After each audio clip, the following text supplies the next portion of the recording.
Hey, breaking news. Welcome back to the channel, man. Casino Jizzle just got hit up, man.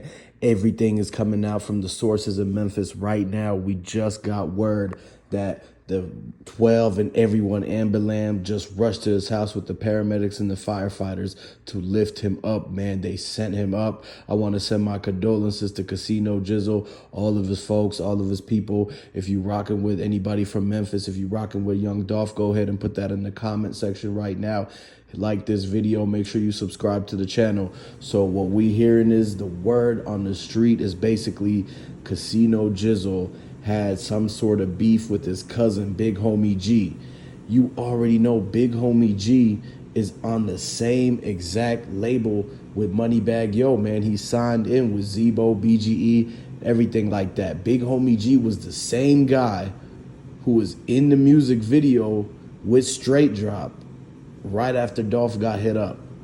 And so now we seeing that he is beefing with his cousin, and his cousin just got hit up. And now this dude, he's probably got out of town, or who knows what he's doing right now. But this is what's happening, is that they actually cousins and were beefing and dissing each other in their rap songs. They weren't rapping about getting money. They weren't rapping about cleaning up the community in Memphis and all of the things that they could have been talking about. Instead, they were cousins and family members and started dissing each other.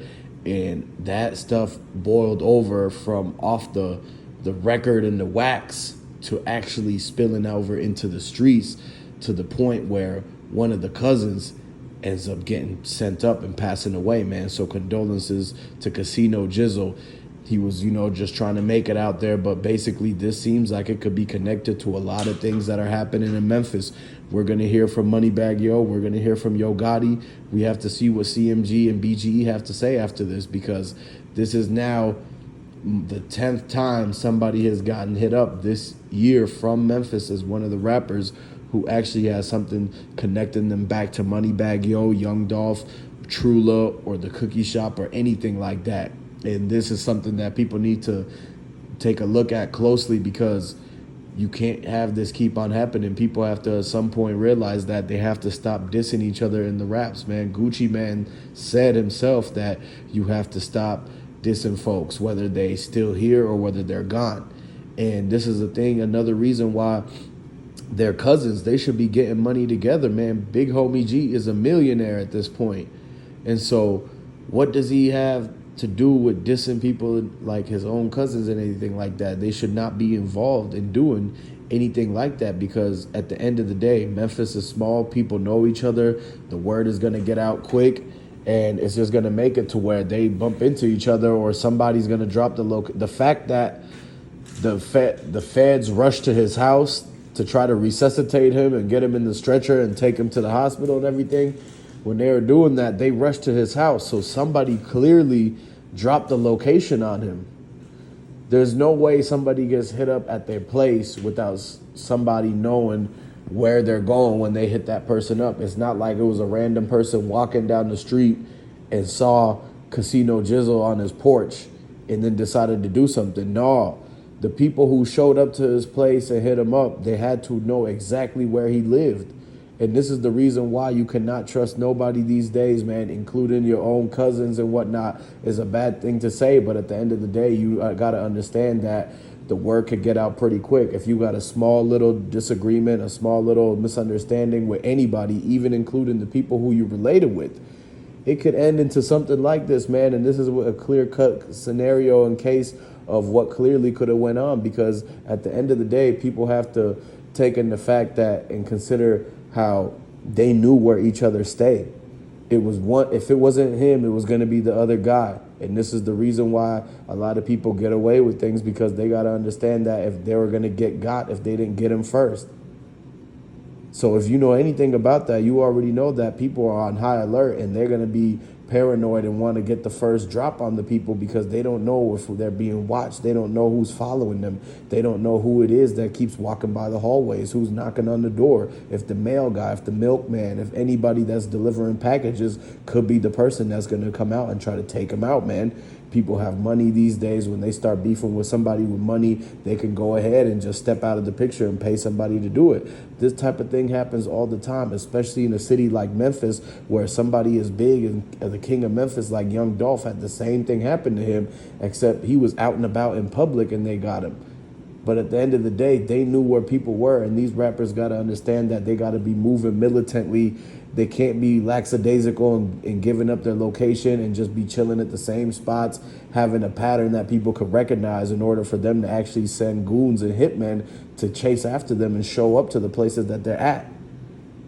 So this is another thing people got to look at and pay attention to, why it pays to be cautious and not to be slacking and anything like that. We don't know what Casino Jizzle was doing. He was at the house. He could have been hanging out with family. He could have been celebrating the 4th, anything like that. But you got to understand, this is the 4th of July. It's the 4th of July, and everybody knows that in all these cities like Memphis and Chicago, when all the fireworks is going off, that's when the actual dudes are in the streets firing off, because they got the disguise of the loud noises going on through the city the whole entire night and the whole entire day. Somebody could have lit off fireworks right before the dudes stepped up and got Casino Jizzle, whether it happened on his porch, through the back, if they jumped the fence in the alley, or they knew exactly what street corner to go to.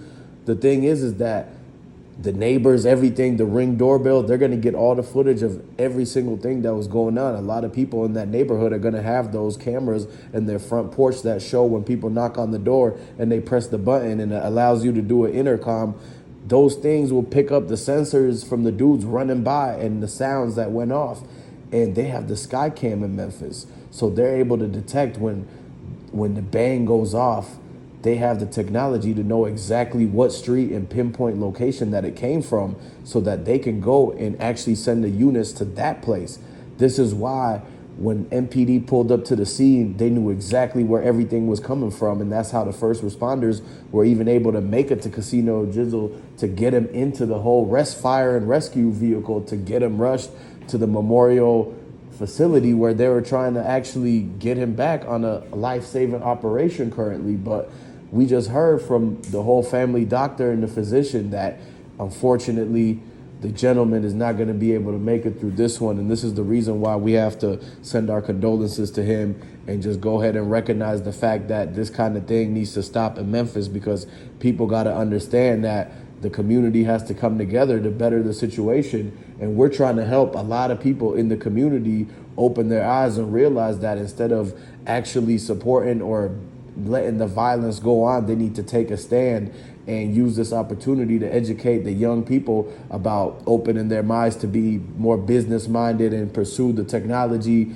field and all of these things, and get out of the community and out of the shadows and the woodworks of the bad apples that happen to be around. Don't let the 1 to 2 people that did this to CEO Jizzle ruin the youngins' opportunities to rise out of Memphis and make it big in this entire country. And with that message, I want to let you know that you need to subscribe to the channel and like this video. Goodbye.